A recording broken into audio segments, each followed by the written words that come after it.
빨리 해. 빨리 해. 야, 빨리 해. 이제 이 자료를 중심으로 볼 거고요. 그다음에 이제 추가로 그 이제 3장짜리가 있고 그 뒤에 이제 공공보건의료공단 설립, 그다음에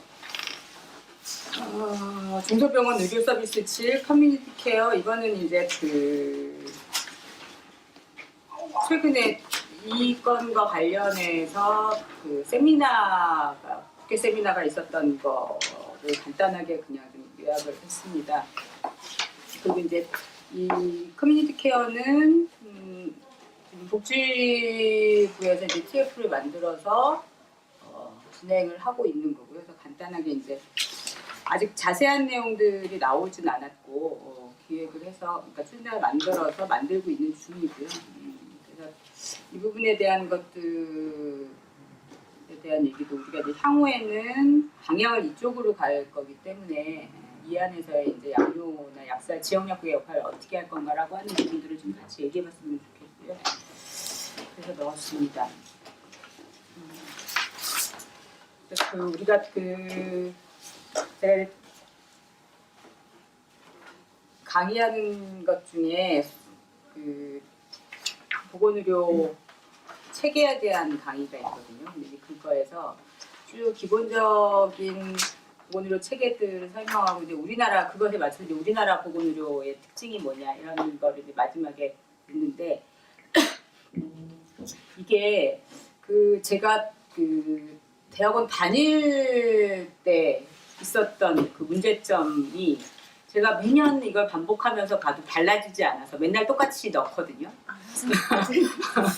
그게 뭐냐면 첫 번째가 이제 공공보건의료의 취약성, 그다음에 이제 두 번째가 민간 부분 중심의 의료 서비스 공급 구조, 같이 맞물리는 거죠. 그다음에 이제 세 번째가 보건의료 자원의 지역적 분포 불균형. 이거는 자료에 없어요. 이거는 그냥 그런 얘기 미리미리 해줘. 그래야지 알지. 미안해. 그다음에 이제 보건의료기관 간의 기능적 단절성. 이게 이제 의료 전달 체계와 관련된 겁니다.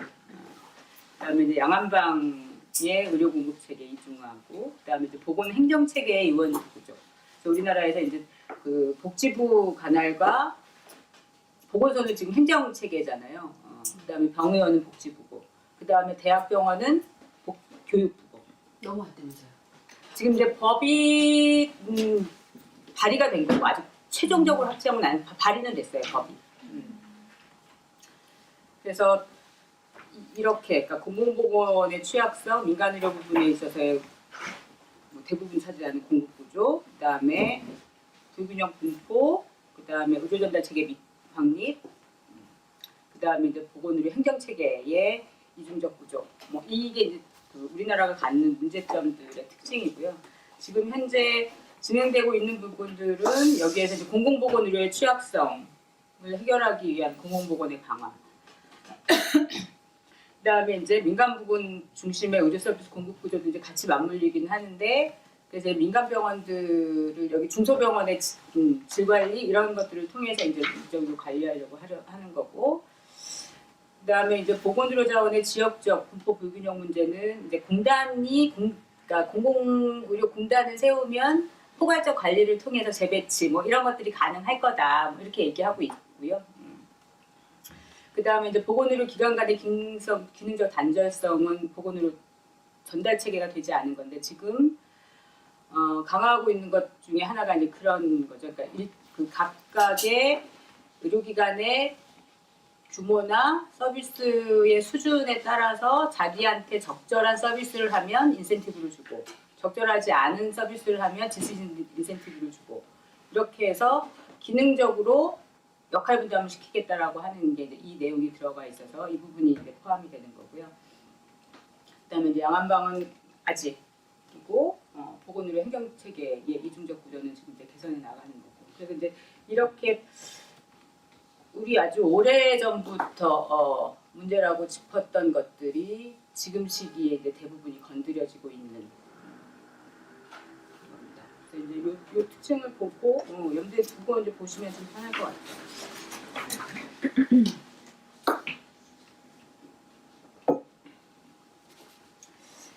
제목이 거창합니다. 보건의료 체계 전환기, 우리는 무엇을 할 것인가. 근데 사실 보건의료 체계 전환기 저는 맞다고 봐요. 지금이.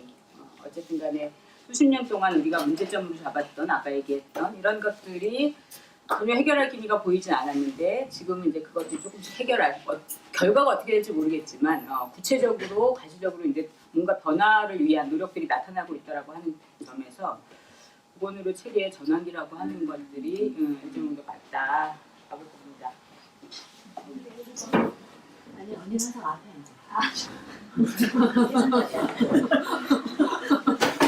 혜진 씨가 잘못 앉았네. 그 자리인데 항상. 여기도 있어?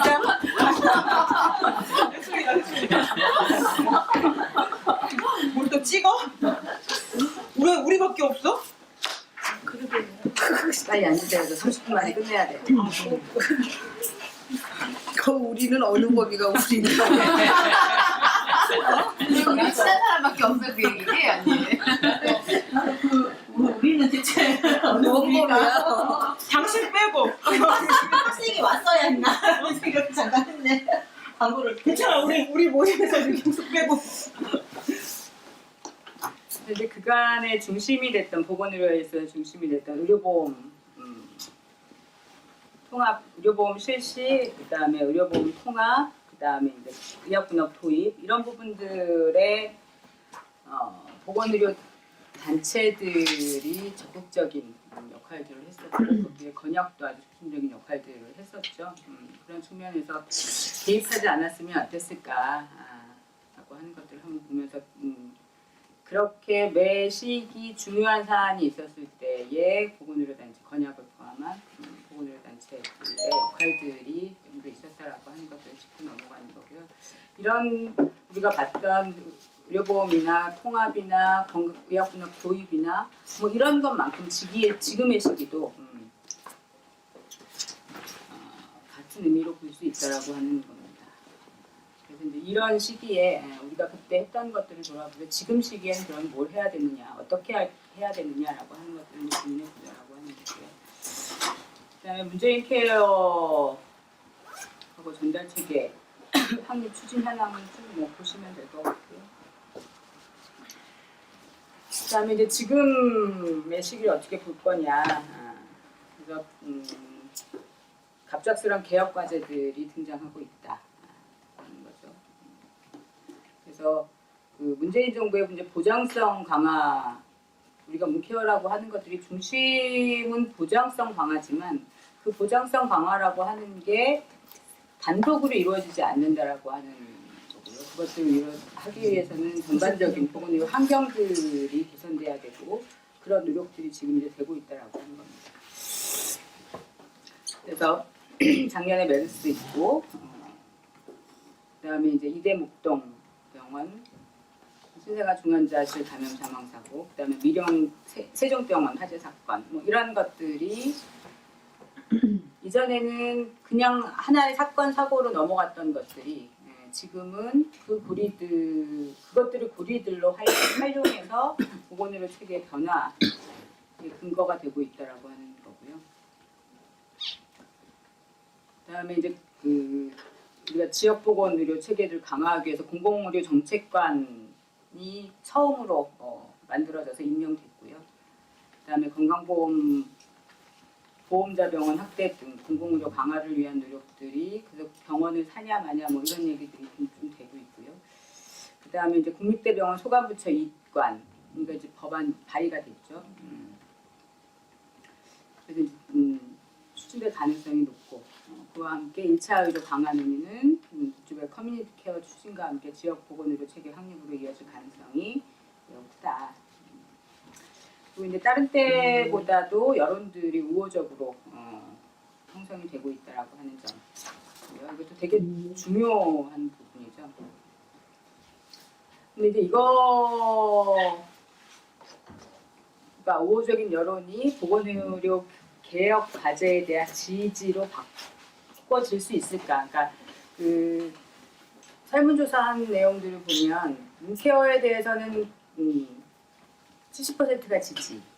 그런데 그걸 위해서 돈을 내야 되는 거에는 30% 지지. 뭐 이렇게 팍팍. 이제 똑같은 동전의 양면임에도 불구하고 각각 다르게 받아들이고 있기 때문에 이게 실제로 자기가 구체적으로 참여해야 될 때 어떻게 반응할지는 모르는 거죠, 아직. 그리고 이제 이 논의들이 의정 중심으로 가고 있다라고 하는 한계들이 좀 있습니다. 그래서 어쨌든 지금 우리가 이제 공공보건의료 체계의 취약성도 그렇고 그러면 이제 공공보건의료기관을 만드는 것도 민간 기관들과의 이제 경쟁인 거고, 그다음에 이제 그 보건의료 자원의 지역적 불균형 분포도 해결하려면 민간 자원과 공공 자원들이 부딪혀야 되는 부분들이 있고, 그래서 어쨌든 공공성 강화라고 하는 것들이 대부분은 의료기관 문제이기 때문에 의정 합의를 중심으로 가는 것은 일정 정도 어쩔 수 없지만 그 부분에 있어서 다른 단체들이 전혀 낄 여지가 없었다. 그래서 이제 그 얘기가 작년 말 연초 뭐 이렇게 되면서 이제 왜 시민단체들하고도 하나도 만나지 않냐, 의사하고만 만나느냐 이러면서 지금 시민단체들하고 만나는 것들은 진행이 되고 있는 거고요. 그 사이에 이제 그 공급자 단체들도 좀 요청을 해서 이게 의정으로만 가지 않고 다른 단체들도 같이 협의를 하게 하자라고 하는 것들이 좀 이렇게 한의협이 이번에 이제 그 선거를 통해서 좀 괜찮은 사람들이, 추진력이 좀 있는 사람들이 되면서 그쪽에다가 이제 좀 푸시를 해서 만나기는 했어요. 보건의료단체 장들이 만나서 얘기를 하긴 했는데, 그래서 성명서 한번 내고, 근데 그것들이 구체적으로 더 힘을 받지는 못한 상태인 것 같아요. 그래서 지금 현재는 이제 의정하고 시민단체하고만 되는데 의정이 며칠 전에 깨졌죠.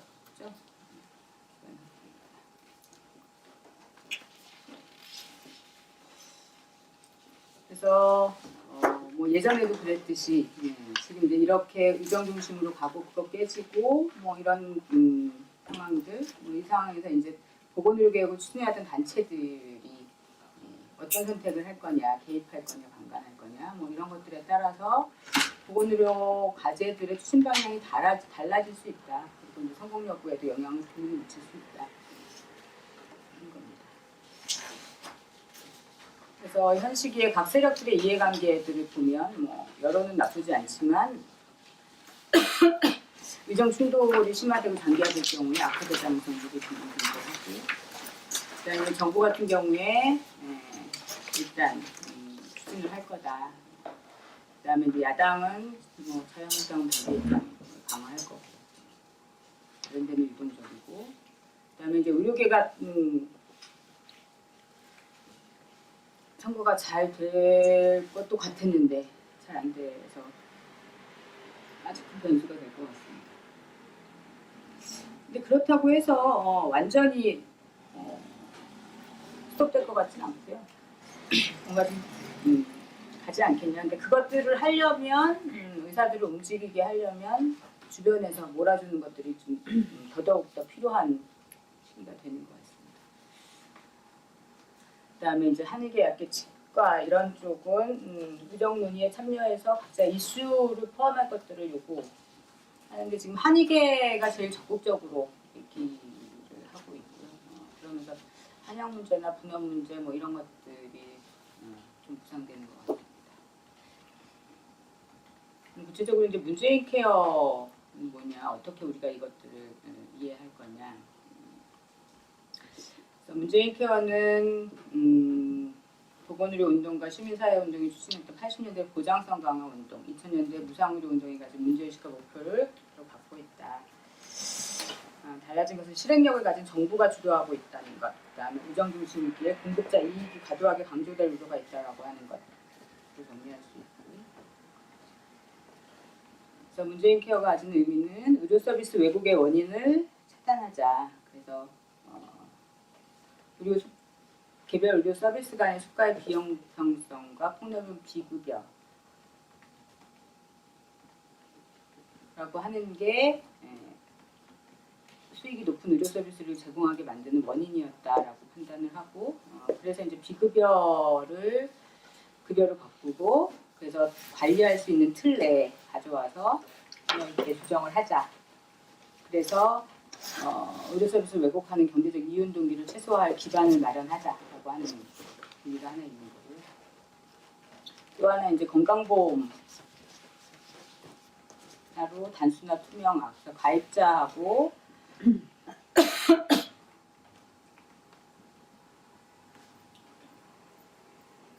제공자도 가입자는 보험료를 내고 이 부분은 뭐냐면 비급여가 있으면서 가입자도 그렇고 공급자도 그렇고 수익과 지출이 투명하게 파악되지 않는다라고 하는 부분이고요. 그래서 이걸 이제 비급여를 포함시켜서 이것들을 투명하게 하자. 그 다음에 이제 뭐 같은 의미로 수가 수준을 명확히 하자. 지금 상황에 있어서는 비급여로 인해서 수가 파악이 안 되는 거기 때문에 수가를 명확히 하자라고 하는 부분이다. 근데 이제 문재인 케어와 의료전달 체계 의료 1차 보건 의료 강화 공공의료 확충 등의 개혁 과제들이 같이 맞물리고 있는데 이 문재인 케어라고 하는 게 단독으로만은 해결될 수 없는 거고 그 외에 이런 것들이 같이 진행돼야 된다고 하는 측면에서 이제 진행이 되고 있는 거고요.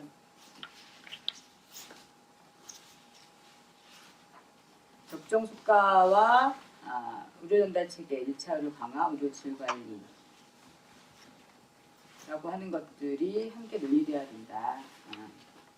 그래서 이것들을 어떻게 연계시켜서 하나의 틀로 만들 건지라고 하는 부분은 지금은 그 애초에 이거를 진행하면서 큰 틀의 배치들을 다 해서 시작한 것들이 아니라 문재인 케어는 문재인 케어대로 이 정도 진행들이 되었고 그러면서 메르스가 터지면서 의료전달 체계나 공공보건의료 체계에 대한 논의들이 또 다른 영역에서 진행이 되어 온 거고 뭐 이러면서 그게 이제 지금 시기에 맞물려지는 것이기 때문에 이게 어떤 식으로 배치될 건가라고 하는 거에 따라서 향후 추진 방향이 되게 달라질 거고 지금 현재로도 이런 것들을 어떻게 보일 것인가라고 하는 것들이 명확하지 않다는 거죠.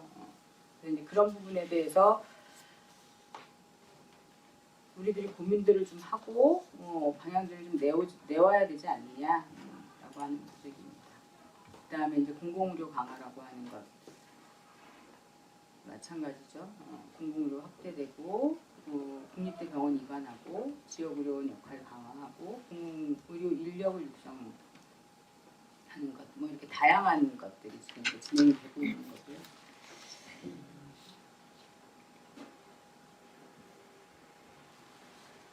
근데 이제 이 공공의료 기관의 확대라고 하는 것, 지금 국립대 병원 이관이라고 하는 거는 훨씬 더 쉽게 다른 것보다는 쉽게 진행될 것 같은데 의료기관, 공공의료기관을 확대하는 거나 의료 인력을 육성하는 거나 이런 부분들은 교육의 문제이기도 하고 그 다음에 돈이 들어가는 문제죠. 큰 돈이 들어가는 문제이기 때문에 단기간에 해결되지 않는다라고 하는 그래서 방향성을 어떻게 잡고 가느냐에 따라서 지금에 있어서는 이런 것들을 추진해 가지만 이런 방향으로 가지만 그 방향성은 언제든지 바뀔 수 있다라고 하는 겁니다. 그 다음에 이제 중소병원과 병상의 과잉, 의료의 질, 공공의료기관 확대 문제는 지금 이제 중소병원들이 되게 확대되고 있고 상대적으로 의료의 질은 떨어지고 있다라고 하는 부분이고요. 이 부분은 우리 뒤에서 이제 다시 한번 보면 좋을 것 같습니다. 그래서 적정 수가 결정이 왜곡될 경우에 중소병원이 질 낮고 왜곡된 서비스 제공을 연명시킬 가능성도 있다. 그래서 이 부분을 어떻게 가져갈 거냐라고 하는 걸 예의주시해야 된다라고 하는 부분입니다.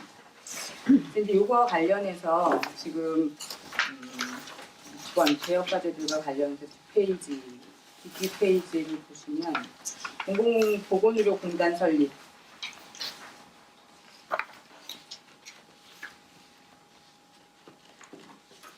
다음 페이지는 우리 토론 주제니까 토론하면서 하는 거죠. 얼마 전에 이제 공공의료공단 설립과 관련한 국회 세미나가 있었습니다. 이제 이 공공의료공단을 설립하자라고 하는 그 목적은 이제 공공보건의료의 난맥상을 타개하고 공공의료 관리 체계를 일원화해서 공공보건 의료 인력의 안정적인 수급, 그리고 통합적인 공공보건 의료 체계를 구축하는 방향을 정립하자라고 하는 목적이고요.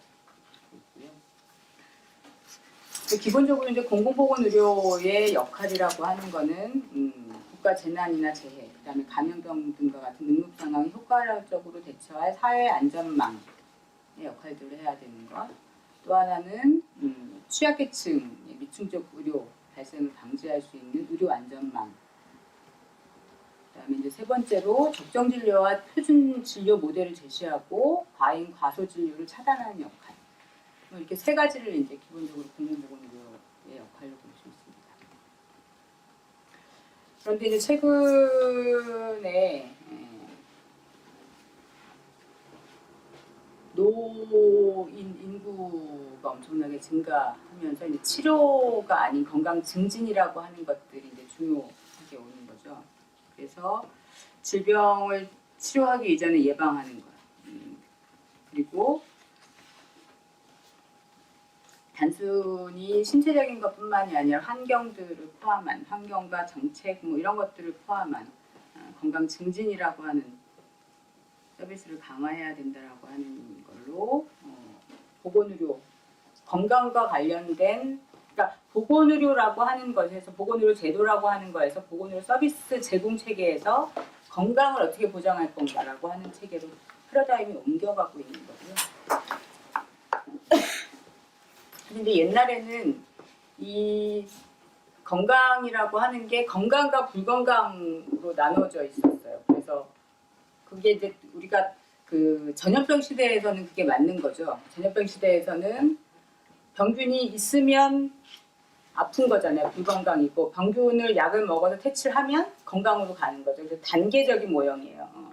이게 쭉 내려갔다 올라갔다. 근데 지금은 건강과 불건강의 관계를 그냥 이렇게 사선으로 보거든요. 연속돼 있다. 그래서 이게 우리가 그런 게 이제 고혈압 같은 경우에 139와 140을 어떻게 할 거냐.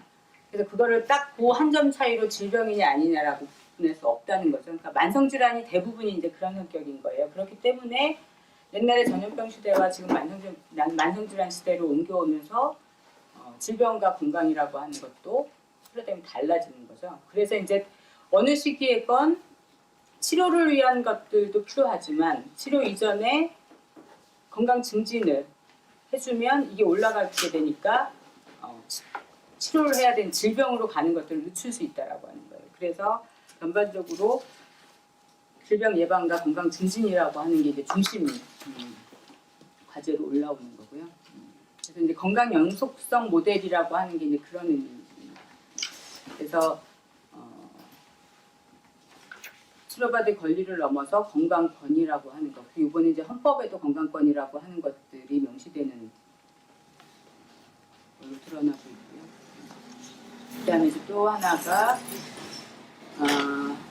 이것도 이제 노령화와 관련된 것 같아요.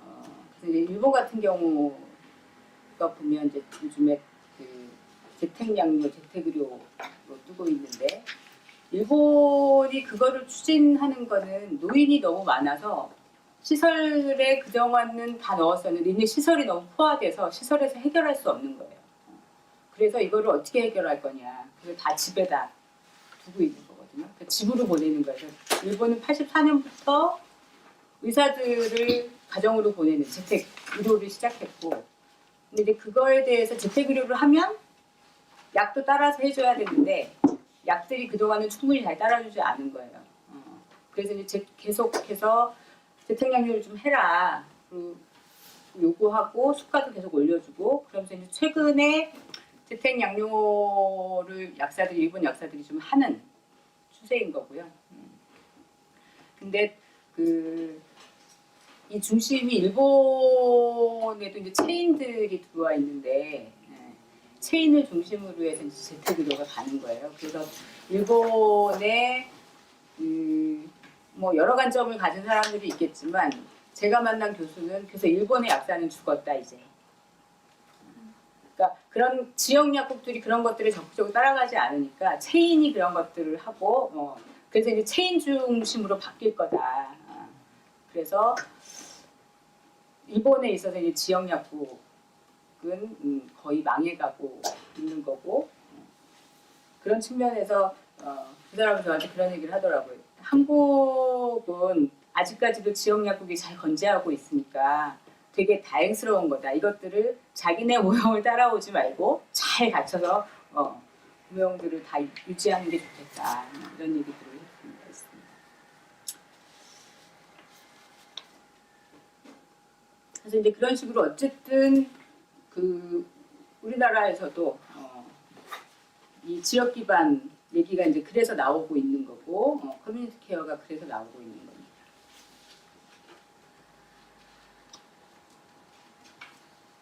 그래서 지금 현 시기에 공공보건의료공단의 필요성들을 얘기한 거는 분조적으로 되어 있는 공공의료 시스템을 수직적 수평적으로 통합하는 것, 그 다음에 인적 교류와 교육 훈련을 효율화시키는 것, 그 다음에 이제 기능적 재정적 효율성을 제고하는 것, 노동자의 안정적 일자리 제공. 근데 이제 이 부분이 다른 것들은 다 그냥 보건의료 쪽의 부분이어서 이해될 만한데 노동자의 안정적 일자리 제공이라고 하는 측면은 좀 흥미로워 보이죠. 이거는 이제 문재인 정부가 어쨌든 노동자들의 일자리를 창출 몇십만 개를 한다고 했고 그것과 연관되어 있는 것으로 보입니다. 그래서 이제 핵심 효과를 보면 공공의료를 확충하는 것, 아까 얘기했던 대로 취약지에 대한 것, 그다음에 재난 상황에 대비하는 것, 이런 공공의료 확충하는 거가 하나가 있고요. 그다음에 이제 관리 체계를 일원화하고 그러면서 관리를 효율화할 수 있다라고 하는 거고, 그다음에 이제 지방의료원과 국립대병원의 이중적 관리 체계의 비효율성을 해소하는 것. 보고 있습니다. 그래서 이 서비스 모델은 그러니까 이 공공보건의료공단이라고 하는 건 어쨌든 공공의료 체계의 컨트롤 타워를 만드는 거예요.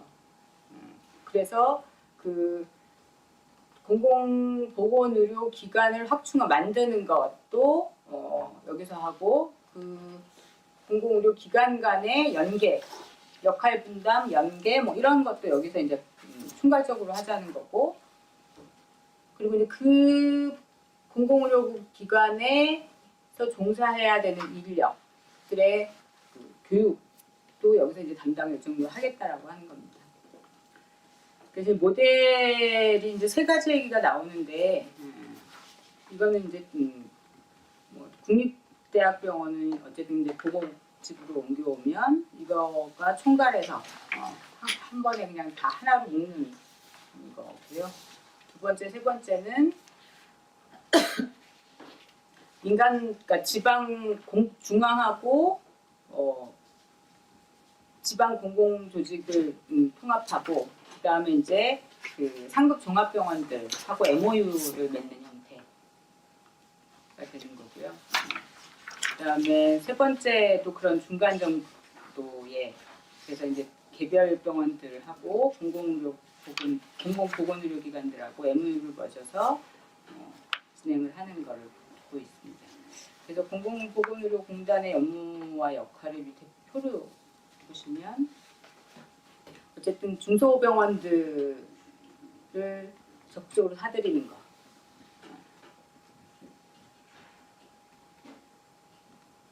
그리고 이제 전환이 가능한 민간의료기관들을 평가해서 공공기관으로 전환하는 것 그 다음에 이제 공단 직영병원들을 관리 운영하는 것 그 다음에 국립대병원이나 의료전달 체계 연계를 활성화하는 것 그 다음에 이제 위탁병원들을 많이 만들어서 위탁병원을 운영하고 평가하는 것 그 다음에 이제 지역 1차 의료센터를 확충하는 것 방문 건강관리 서비스 인력을 확충하는 것 이 방문 건강관리라고 하는 건 재택을 염두에 둔 그리고 공공의료 이걸 하기 위해서 이제 돈이 필요한 거고요. 그래서 재원을 어떻게 조달할 건가? 여기는 방안이니까 국민연금 활용하는 것, 사회적 투자분 활용하는 것, 그다음에 건강증진 기금 3년 전에 인상된 거 거의 그냥 정부 예산으로 들어가고 이쪽으로 넘어오지 않은 거 갖고 와서 좀 쓰자. 그리고 이제 재정 흑자인 거. 그다음에 우리나라가 이제 OECD 최하위 국고 지원 비율을 갖고 있기 때문에 국고에서 좀 내기해서 이것들을 좀 탈피해 보자. 뭐 이런 식의 이제 4가지 안을 내놓고 있더라고요. 그래서 공공보건의료 공단의 효과는 뭐 좀 앞에서 얘기했던 것들의 반복이긴 합니다. 그래서 공공병원을 재구성한다. 그래서 민간 유유병상이나 과잉병상을 정리하고 병상을 재배치한다라고 하는 거. 그 다음에 이제 취약지, 의료 취약지를 해결하는 것. 그 다음에 취약계층의 의료 필요를 해결하는 것. 그 다음에 공공의료의 질관리. 이게 공공화되고 그것들을 통합하면 가져갈 수 있는 효과들을 다 적었어요. 의료인가 체계 관리의 효율화, 그다음에 이제 일자리를 창출하는 것. 그래서 밑에 있는 부분은 그 의료복지 부분의 일자리를 국제 비교한 겁니다. 그래서 다른 나라들에 비해서 이게 칸이 2개로 나눠져 있잖아요. 다른 거의 한 7대3 뭐 이 정도에 됐는데 우리는 되게 작은. 그래서 이걸 좀 늘려야 된다라고 하는 거고요. 그다음에 이제 적정 진료의 모범을 창출하는 것. 되게 중요한 역할이라고 저는 개인적으로 생각합니다. 그다음에 이제 재난적 의료 상황에 대해서 대응 능력을 확대하는 것. 그래서 이렇게 전반적으로 효율화가 되면 국민 의료비를 절감할 수 있겠죠. 이제 이런 걸로 공공의료 공단을 설립하자라고 하는 안들을 하나 내온 게 있고, 근데 이것도 보면 결국은 아까 얘기한 큰 흐름들의 하나가 이제 구체화되는 거죠. 그래서 이제 이 공공보건의료 설립 장의 왼쪽에 이렇게 조금 첫 번째 장의 앞에 장의 왼쪽에 있는 거는 이 현근이가 그 연합집행위에 가서 이거와 관련해서 논의를 하고 있는 겁니다. 여기서 보면 이 공공보건의료 공단 설립하는 거가 사회적 일자리와 공공의료 보건 확충 차원에서 한국노총이 용역을 준 사안이고, 복지부가 국공립병원을 세운다거나 부실한 민간병원을 매입한다든지 위탁병원 하는 것이 어렵기 때문에 공단을 세워서 해결하자는 차원에서 진행이 된 거다. 이제 변수가 생겨서 4월 말에 공공보건의료 계획이 정부에서 발표할 예정인데, 첫째 기본계획에서 공공병원 확충 계획이 완전히 빠진다고 한다. 그래서 이거에 대해서 뭔가 대책을 마련해야 된다라고 하는 얘기를 한 거고요. 네. 두 번째, 이제 응급의료뿐만 아니라 필수의료까지 확대하겠다라고 하는 입장.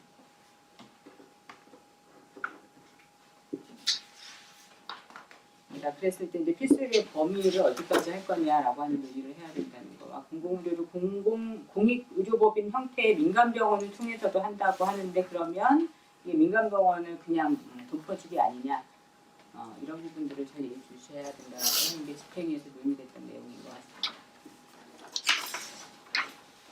그 다음에 이제 그 다음 페이지에는 중소병원 의료 서비스의 질 얘기를 보면, 이거는 이제 그 공공보건의료 기관을 확충하려면 여기서 앞서도 얘기했듯이 지금 민간병원을 사들이거나 위탁 운영을 하거나 뭐 이런 거죠. 그러면 그런 그 잘 운영되고 있는 것들은 그대로 놔둬도 되는 거 아니냐. 근데 현실적으로 평가를 해봤더니 중소병원들이 실제로 잘 운영되고 있지 못하다. 그러니까 빨리 이것들을 없애고 공공보건의료기관화 시켜야 된다라고 하는 근거에 대한 내용입니다. 근데 이번에 그 밀양병원이 터지면서 이게 확보가 됐고요.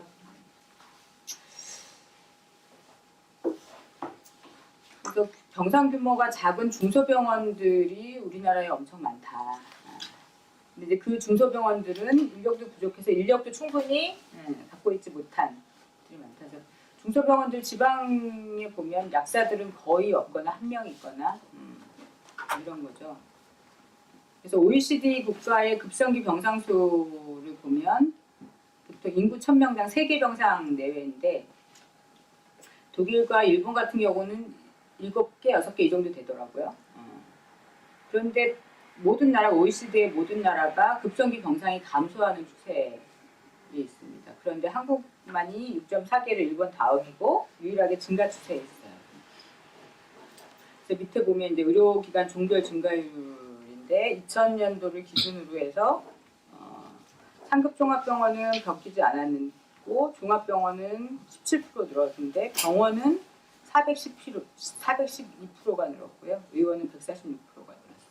그래서 이렇게 100병상, 300병상 이하의 병원들이 지금 엄청나게 늘어나고 있고 이들이 질은 담보하지 못하고 있다라고 하는 얘기를 하는 겁니다. 그래서 질을 담보하지 못한다는 얘기가 상대적으로 상급종합병원이나 중합병원급이 없고 병원들을 중심으로 이용하는 데가 예방 가능한 사망률이 높더라. 그래서 300% 미만의 중소병원 이용률이 높은 지역의 사망비가 높고 500병상 규모의 지역 응급의료센터가 설치되어 있는 종합병원 이용률이 높은 지역의 사망비가 낮더라. 그리고 실제로 중소병원들이 규모의 경제를 충족시키지 못하고 있는 측면도 있다. 이건 이제 비효율성의 얘기가 되는 거고요. 그리고 이제 우리나라와 비교했을 때 OECD 국가는 급성기 병원의 평균 재원인수 하고 우리나라하고 차이가 많이 난다. 그래서 이제 평균 재원인수가 7일 정도 되더라고요. 근데 우리나라는 이제 10일에서 조금씩 감소하고 있긴 한데 아직도 8일이 넘는. 그래서 그 OECD 국가하고 우리나라하고도 차이가 많이 나고 종합병원하고 중소병원하고도 차이가 많이 납니다. 그래서 불필요한 이게 그 건수는 적고 대신 건수 적은 거를 재원인수를 늘려서 충족시키는 이런 형태로 가고 있다라고 하는 거고 그래서 이제 낭비적 지출이 있다는 겁니다. 그래서 이것들을 어떻게 해결하느냐? 대안으로 공급 구조를 개혁하는 것, 재원 조달 체계를 개편하는 것, 그다음에 질 관리나 재정 지출 관리를 강화하는 것, 이렇게 세 가지로 이제 대안을 내놓고 있습니다. 그래서 종합적인 이제 병상 자원에 대해서 정부가 좀 컨트롤해야 된다, 규제 정치가 있어야 된다. 실제로 외국에서는 지역별로 인구 몇 명당 병상 수를 제한하는 데가 되게 많아요. 병상 수, 그다음에 의료기기 뭐 이런 것도 다 제한하는 데가 많은데 우리나라는 그런 제한들이 없죠. 그래서 이제 권고만 할 수 있는 상황으로 되어 있는데 이거를 이제 의무 차원으로 바꿔서 병상 총량 관리 기전을 좀 마련하자라고 하는 거고요. 그다음에 이제 신구병설 신증설에 우리는 이제 신고제인데 승인 제도를 도입하자라고 하는 거고요. 특히 공급과잉을 주도하는 중소병원의 무분별 신규 진입을 억제하는 방안을 마련하는 게 필요하겠다. 그 다음에 이제 재원조달 체계의 개편이라고 하는 건 보상 체계, 수가 체계를 개편해서 자발적인 이행을 유도하자. 그러니까 이제 우리 이 수가 얘기를 할 때 가장 대표적으로 얘기를 하는 게 그 분만인 경우에 자연분만의 수가와 인공분만의 수가 중에서 인공분만의 수가가 훨씬 더 크기 때문에 의사들이 자연분만을 안 하고 인공분만으로 한다. 그래서 이제 그렇게 체계의 보상 체계가 서비스의 양을 조절하고 이것들을 왜곡하게 만들 수 있다. 그래서 보상 체계들을 적절하게 보상해 주는 것 플러스 행위를 긍정적인 방향으로 갈 수 있는 체계를 바꿔야 된다라고 하는 게 이제 굉장히 관점이고요. 그런 의미에서 자발적인 이행을 유도할 수 있는 수가 개편을 하자.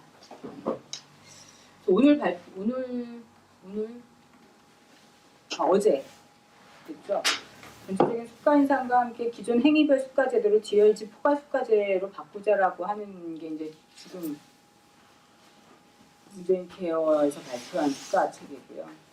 이제 이걸 통해서 재원인수를 단축하자라고 하는 게 목적입니다. 근데 이제 수가 인상이라고 하는 게 왜 필요하냐라고 하는 부분에 있어서는 병상간 적정 인력 규모를 재산정하고 그래서 그 인력 규모를 확보할 수 있을 만큼을 강제하고 그걸 확보하는 걸 강제하고 그런 것들을 투입했을 때 적절한 자원 보상을 해줘야 된다. 그 수준으로 가려면 이제 수가 인상이 일정으로 필요하다는 거고요.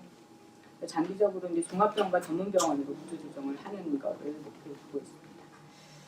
그래서 지금 우리나라는 기본적으로 이제 행위별 수가제고 7개 질환에 대해서 DRG 포괄수가를 하고 있죠. 근데 이제 의사들이 반발이 너무 심해서 포괄수가제가 확대가 안 되는 거예요.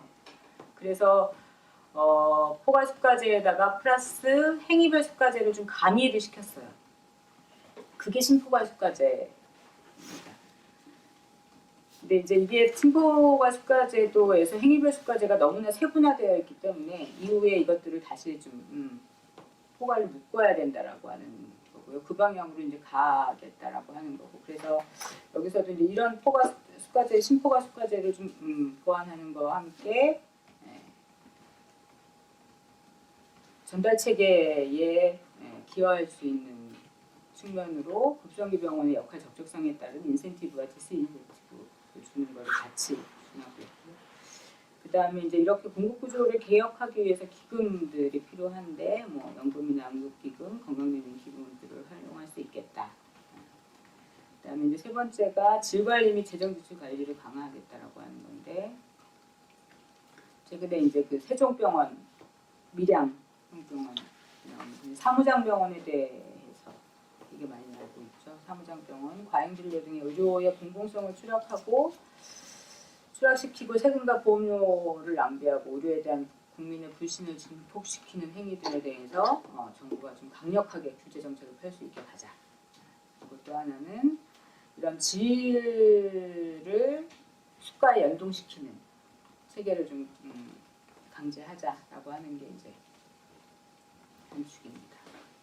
그렇게 해서 이제 결론은 그렇게 지금 현재 보니까 중소병원들이 질도 떨어지고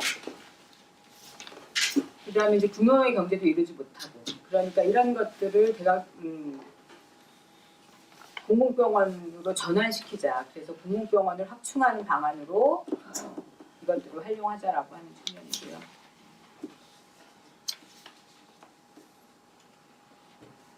우리 학생들을 여기서 보고 있는 것 같아요. 평소에 강의를 이렇게 하신다는 말씀. 강의는 나는 이렇게 앉아서 안 하지. 그러니까. 그럼 서서 해. 재미없어. 내가 지금 빨리 끝낼 거야. 하품하고 있어. 나만 하품하는 게 아니라.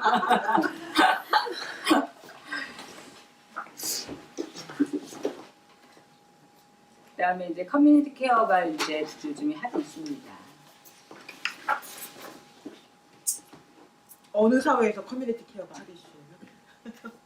우리 어느 사회에서 어느 집단 내에서 복지부에서 핫이십니다. 아주 대거 몇 개 부서가 합쳐갖고 뭐 이걸 약사에서 하티슈인데. 약살 핫이슈는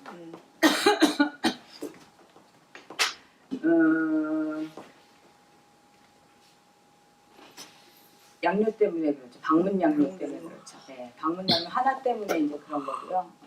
그다음에 이제 경기도가 방문 양료를 작년에 이제 하면서 그거를 김술래를 통해서 이제 대거 홍보 작업들을 하고 있죠.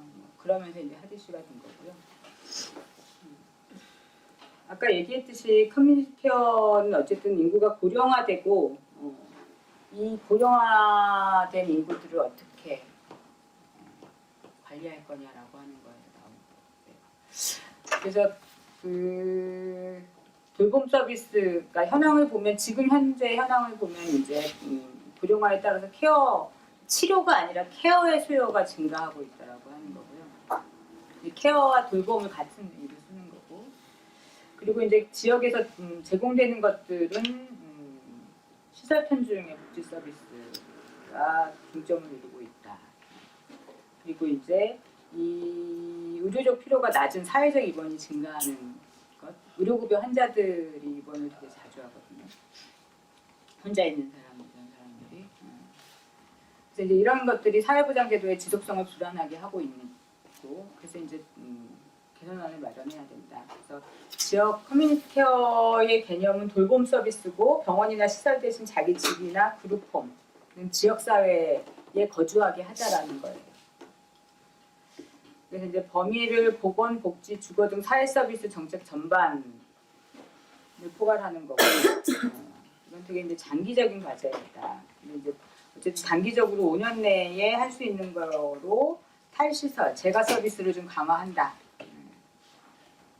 그래서 이제 보건의 측면은 건강과 안전 서비스 관점에서 재가 서비스를 제공하는 것. 이거는 이런 방문간호 많이 들어보셨잖아요. 방문간호 서비스가 대표적인 한 예가 되는 거죠.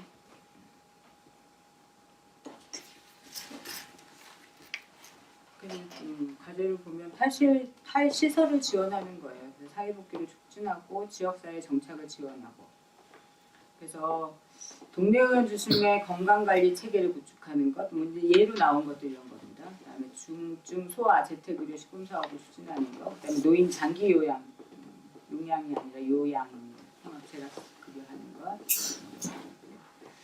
지역사회에서 조직화 연계 방안을 마련하는 것. 저는 이 커뮤니티 케어에 대해서 좀 사실은 효율성을 제고시키기 위한 자원이 없기 때문에 그것들의 이제 다른 방안들을 지속성을 위해서 마련하는 건데, 이거에 대해서 막 너무나 포장하는 듯해서 조금 노인의 삶의 질을 높이기 위한 뭐 이런 식의 포장 말이 들어가는 게 저는 좀 어색하더라고요. 궁극적인 목적이라는 건 결국 경제적인 목적이. 그러니까 어쨌든 간에 지금 현재 있는 자원으로 노인들을 계속 케어해야 되잖아요. 노인들을 하려면 가장 효율적인 방법을 찾는 거가 맞는 거죠. 그런 측면에서는 커뮤니티 케어가 맞다고 보는데, 이거를 노인들이 집에서 있는 게 가장 편안하고 고 수준의 삶의 질을 누릴 수 있고 뭐 이런 식으로 이제 얘기되는 것들은 사실은 좀 그렇다는 거죠. 그러니까 실제로 근데 그런 측면이 있어요. 그러니까 저는 그 부분이 왜 좀 걸리느냐면, 일본에도 재택의료가 되게 이제 또 활성화돼서, 아주 활성화된 건 아니에요. 그래서 거기는 이제 단지들이 있거든요.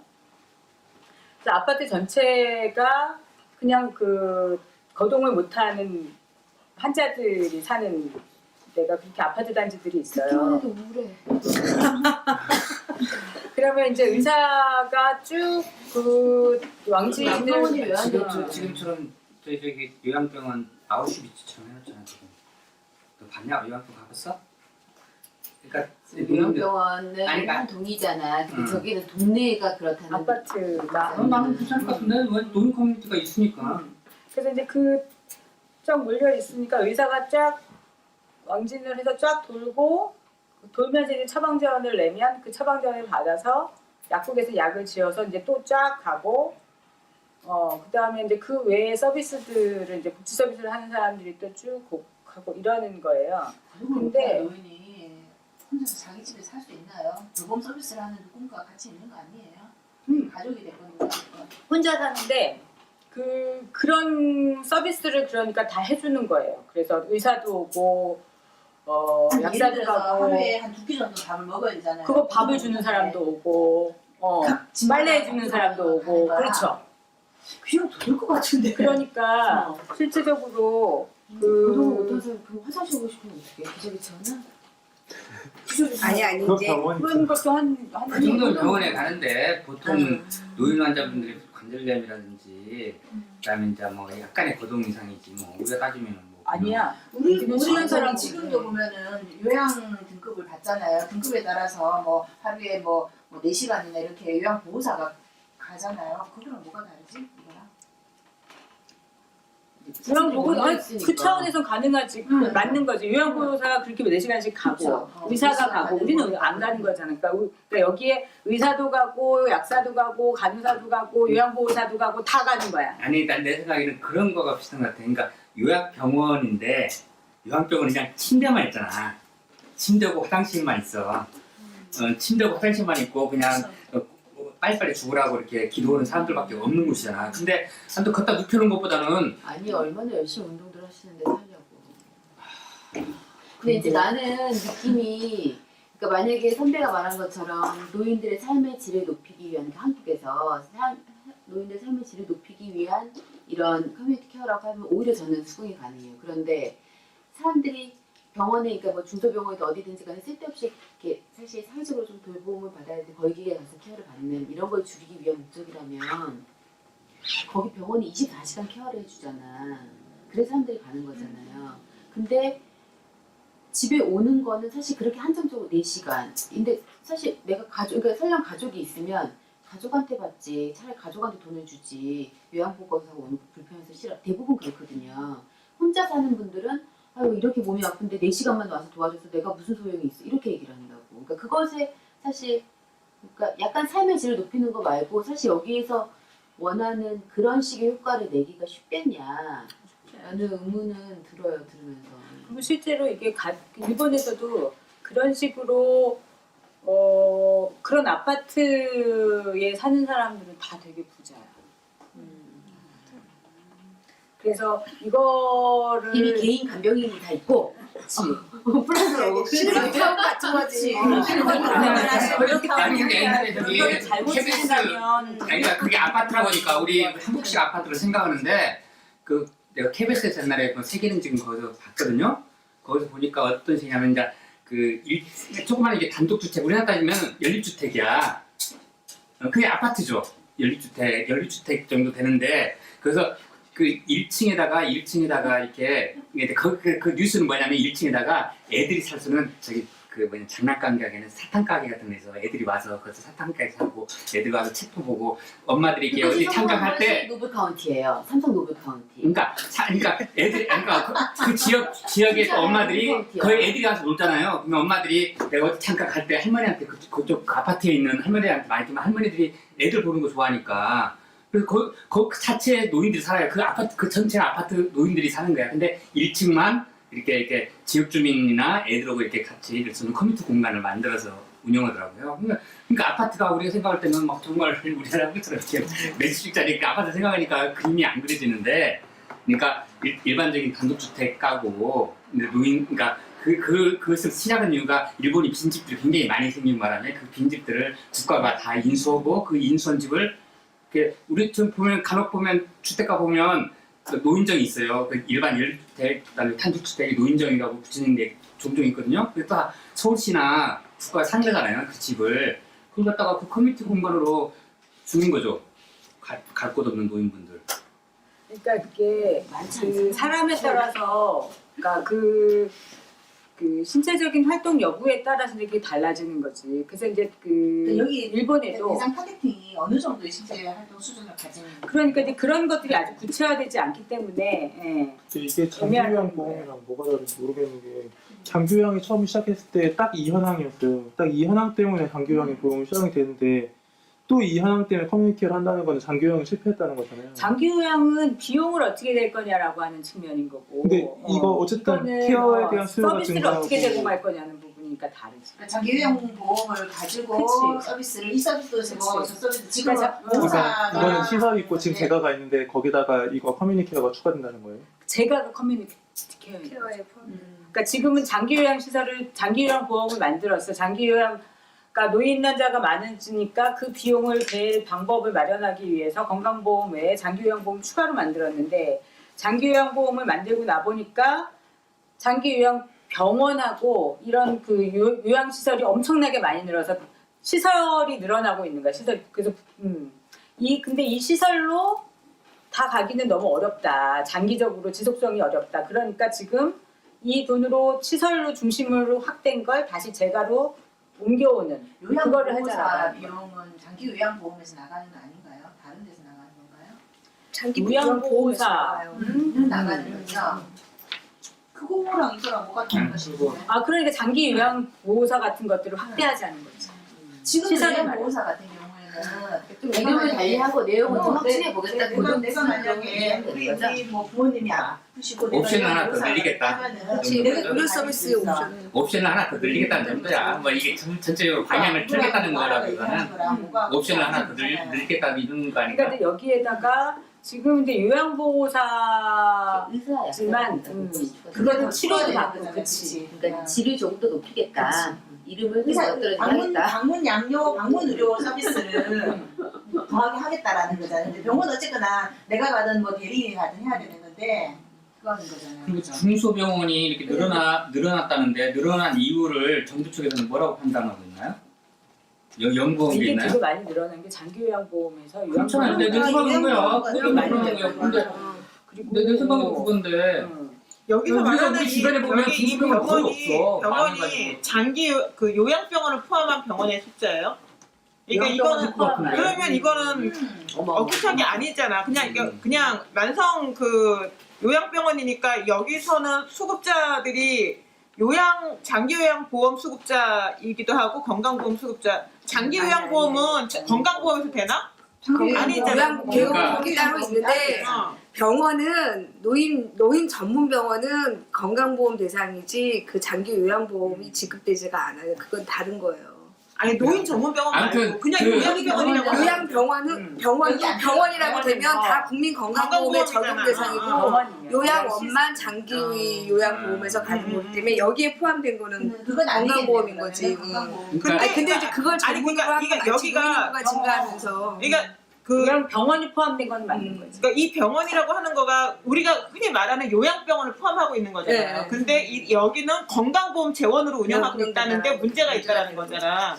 예. 그 건강보험 대상으로 하고 있다는 그러니까 문제가 있는 여기서 거잖아. 말하면 조금 그래서 그런 거야. 의료 전달체계나 이 문제를 가지고 이 병원이 숫자가 중소병원 늘어났다고 말하면 안 되지. 그러니까 아니 근데 그러니까 여기는 이 숫자가 늘어난 것은 요양병원이 늘어난 거고 우리가 실제적으로 이게 통계하고 우리가 실제적으로 약국의 현장에서 이런 사람들과 그 차이점이 여기서 발생하는데 우리 주변에 있는 중소병원은 다 망해가고 있어. 그리고 다 그냥 하룻밤 사이에 매번 다 문 닫는 곳이 중소병원이거든. 맞아요. 근데 여기서 보면 통계 수준은 중소병원 많이 늘어났대.